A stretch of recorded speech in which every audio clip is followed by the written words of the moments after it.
There is a story about a priest by the name of Father John Bosco who had the charism of prophetic dreams. And one night he had a dream of a great ship that was being attacked by a whole bunch of other ships in a storm. The captain of the large ship was the Pope in Rome. The crew were us, the members of the church, trying to do everything we could to protect the ship and prevent it from sinking. Well, the large ship was being attacked by bad books, bad ideas, and bad teachings. And in the midst of this battle, the Pope, the captain, eventually saw in front of him, right in the middle of the ocean, two big columns. So he sailed the ship into the two columns and anchored the ship next to the two columns. At the top of the first column was the Holy Eucharist, with the words, "Salvation of the faithful" written. At the top of the second column was an image of the Virgin Mary, with the words, "Help of Christians." So Jesus and Mary. Don Bosco later explained, quote, "Only two means are left to rescue the ship amidst so much confusion: devotion to Mary Most Holy and frequent communion." This story of the two columns is reflected in today's gospel on the 10 lepers. Out of 10 lepers, only one returns in thanksgiving. It's related because the word Eucharist means thanksgiving.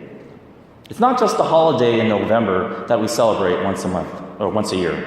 Rather, this story shows the importance of weekly Sunday Mass attendance.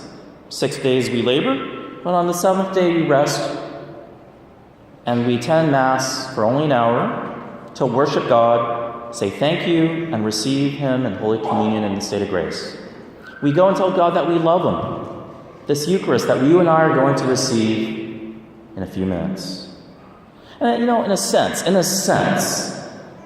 when we come to Mass, you might say, well, gee, that person didn't smile at me, or, I was angry before Mass, or the homily, I couldn't understand it, or I couldn't follow the singing. And in a sense, those things they're important, and we should have good singing and good homilies and be hospitable and watch our temper. But what's important is that we come to Mass to worship God.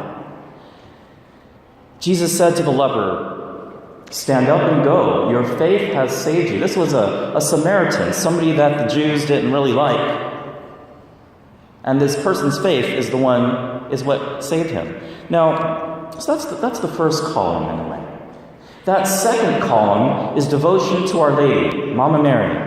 And it's very appropriate for October because October is the month of the Rosary. It's also Respect Life Month, but for now I'm just going to focus on October as the month of the Rosary. Last Friday, October 7, we celebrated the Feast of the Holy Rosary. This day was originally called the Feast of Our Lady of Victory. Why? Because on October 7, 1571, another naval battle took place at Lepanto in the Mediterranean Sea near Italy. Had the Europeans lost this battle against a much larger Turkish invasion fleet, Europe most likely would no longer have been a Christian continent and would have eventually converted to Islam. The Pope at the time, St. Pius V, called on Christians to pray the Rosary. And according to military analysts, a miraculous victory eventually took place, and it was attributed to the power of the Holy Rosary.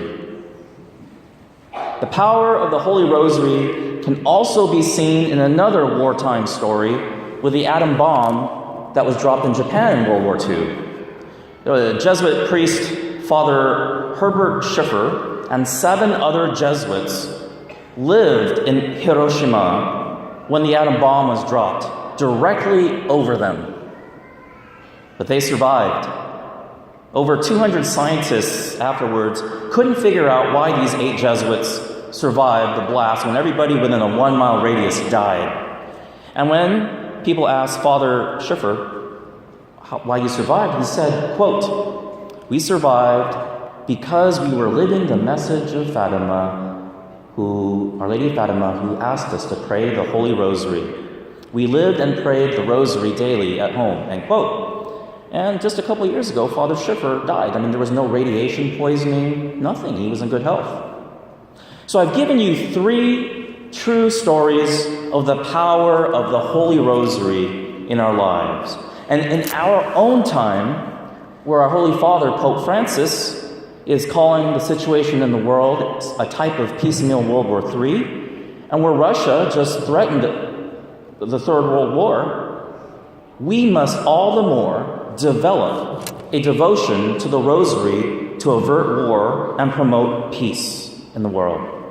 And some of you might sit there and say, what does this have to do with me? Why should I care about this? There's a saying by the Marxist Leon Trotsky, who said, you might not be interested in war, but war is interested in you.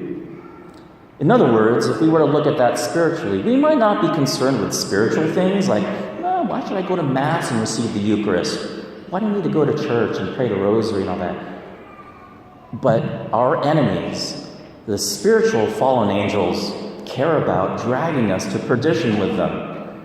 And so, like the leper in today's gospel, that, as Father Jerome said, that's our story. We are that one leper. Don't worry about the other 9 that don't give thanks. Don't worry about everybody else, maybe in your family, that you're trying to get them to come to church, maybe they don't come. Don't worry about the other 9, maybe, that don't come to your ministry. But you and I are that one leper, and we come here to Mass and we say thank you. During our own time, there are attacks on the ship of the church and the ship of our families and our children, which are under attack with bad ideas in society. Let the power of the Holy Eucharist and the power of the Holy Rosary be our spiritual weapon. And here are some finally practical ways to pray the Rosary or start a devotion to Our Lady through the Rosary. Ever since I started practicing my Catholic faith as a preteen, I always kept a Rosary in my right pocket. It was kind of like my spiritual sidearm, spiritual weapon. So keep a Rosary with you to remind you to pray, and when you have your Rosary with you, it reminds you about the cross. Another way is to space out the 5 decades of the Rosary throughout the day. So, for example, you're driving to work in the morning, you might pray 2 decades. Lunchtime, you pray 1 decade, and then you drive home and pray another 2 decades. Or if you are on your treadmill or you're going for a walk, that's a good time to pray the Rosary. Perhaps this month of October is a good time to practice the Rosary.